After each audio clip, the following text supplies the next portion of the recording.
কিভাবে আপনি আপনার ফেসবুক প্রোফাইল লক করবেন, প্রাইভেট করে রাখবেন বা সিকিউর রাখবেন। ফ্রেন্ডস, আপনি যদি আপনার ফেসবুক প্রোফাইল লক করতে চাইছেন, প্রাইভেট করে রাখতে চাইছেন বা সিকিউর রাখতে চাইছেন, তাহলে ভিডিওটি প্রথম থেকে শেষ পর্যন্ত দেখুন। কেননা আমি আজকে এই ভিডিওতে একদম সহজভাবে দেখাচ্ছি আপনি কিভাবে আপনার ফেসবুক প্রোফাইল লক করবেন, প্রাইভেট করে রাখবেন বা সিকিউর রাখবেন। তো ফেসবুক প্রোফাইল লক করার জন্য, প্রাইভেট করে রাখার জন্য বা সিকিউর রাখার জন্য আপনাকে ফেসবুকে আসতে হবে। ফেসবুকে আসার পর একদম উপরে ডান দিকে দেখুন প্রোফাইল লোগো শো করছে। আপনাকে প্রোফাইল লোগোতে ক্লিক করতে হবে।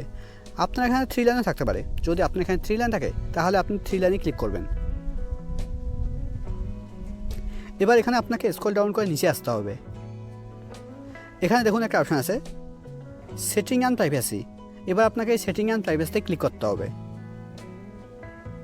সেটিং অ্যান্ড প্রাইভেসিতে ক্লিক করার পর সেটিং অ্যান্ড প্রাইভেসির নিচে দেখুন একটা অপশন আছে সেটিং। এবার আপনাকে সেটিংয়ে ক্লিক করতে হবে।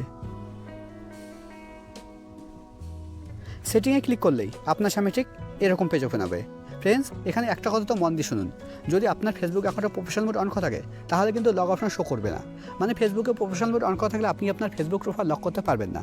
সেক্ষেত্রে আপনাকে প্রথমে প্রফেশনাল মোড অফ করতে হবে, তারপরে কিন্তু লগ অপশন শো করবে। মানে ফেসবুকে প্রফেশনাল মোড অফ করার পরেই আপনি আপনার ফেসবুক প্রোফাইল লক করতে পারবেন। তো এখানে স্ক্রল ডাউন করে নিচে আসতে হবে। এখানে আপনাকে খুঁজতে হবে অডিয়েন্স অ্যান্ড ভিজিবিলিটি। নিচের দিকে দেখুন লেখা আছে অডিয়েন্স অ্যান্ড ভিজিবিলিটি। এর আন্ডারে দেখুন একটা অপশন আছে প্রোফাইল লকিং। এবার আপনাকে প্রোফাইল লকিংয়ের উপরে ক্লিক করতে হবে। প্রোফাইল লকিংয়ের উপরে ক্লিক করার পর এবার একদম নিচে লক ইউর প্রোফাইলের উপরে ক্লিক করতে হবে। এবার একদম নিচে ওকে।